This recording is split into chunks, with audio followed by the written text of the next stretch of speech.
నిక్కీ బాబునైతే డీమార్ట్కి అయితే తీసుకొని వెళ్ళాము. అక్కడ వాడు చేసే అల్లరి అయితే మామూలుగా లేదు. వాడికి నచ్చిన వస్తువులు తీసుకొని వచ్చి అందులో వేస్తున్నాడు. ఇక్కడ ఉన్న వస్తువులన్నీ నిక్కీ బాబుకి అయితే కొత్తగా కనబడుతుంది. వాడికి నచ్చిన ఐటెం అయితే పట్టుకొని అయితే వస్తున్నాడు. చేతుల్లో చిన్న బాక్స్ పట్టుకున్నాడు. ఇంకేదో అక్కడ ఐటెం తీసుకున్నాడు. మళ్ళీ ఆ ఐటెంని తీసి అందులో వేసి మమ్మీ ఎక్కడ పోయిందా అని చూస్తున్నాడు. నేనైతే అక్కడ ఉండి బాల్ అయితే విసిరేసాను. ఆ బాలుని అయితే పట్టుకొని అయితే ఇలా ఇటువైపు అయితే వస్తున్నాడు. బాక్స్ మాత్రం అక్కడే వదిలేసి వచ్చాడు. నేను కూడా చూడలేదు ఆ బాక్స్నిగా. కొంతసేపు అయితే బాలుతో అయితే టైం పాస్ అయితే చేసి అలా ఆడుతూ ఉండగా వాళ్ళ డాడీ అయితే నిక్కీ ఇట్రా అని పిలిచాడు. ఇంకైతే బాల్ తీసుకొని వాళ్ళ డాడీ దగ్గరికి అయితే వచ్చేసాడు.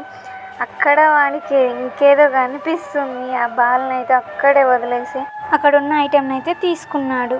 నెక్స్ట్ డే అయితే బ్యాగ్ అయితే ఓపెన్ చేసి చూస్తున్నాము ఏమేమి ఐటెం తీసుకొచ్చాము అనేది. ఈ ఐటమ్స్ అన్నిటికీ ఎంత కాస్ట్ అయిందో మీలో ఎవరైనా గెస్ చేస్తే కామెంట్ చేయండి. Bye bye.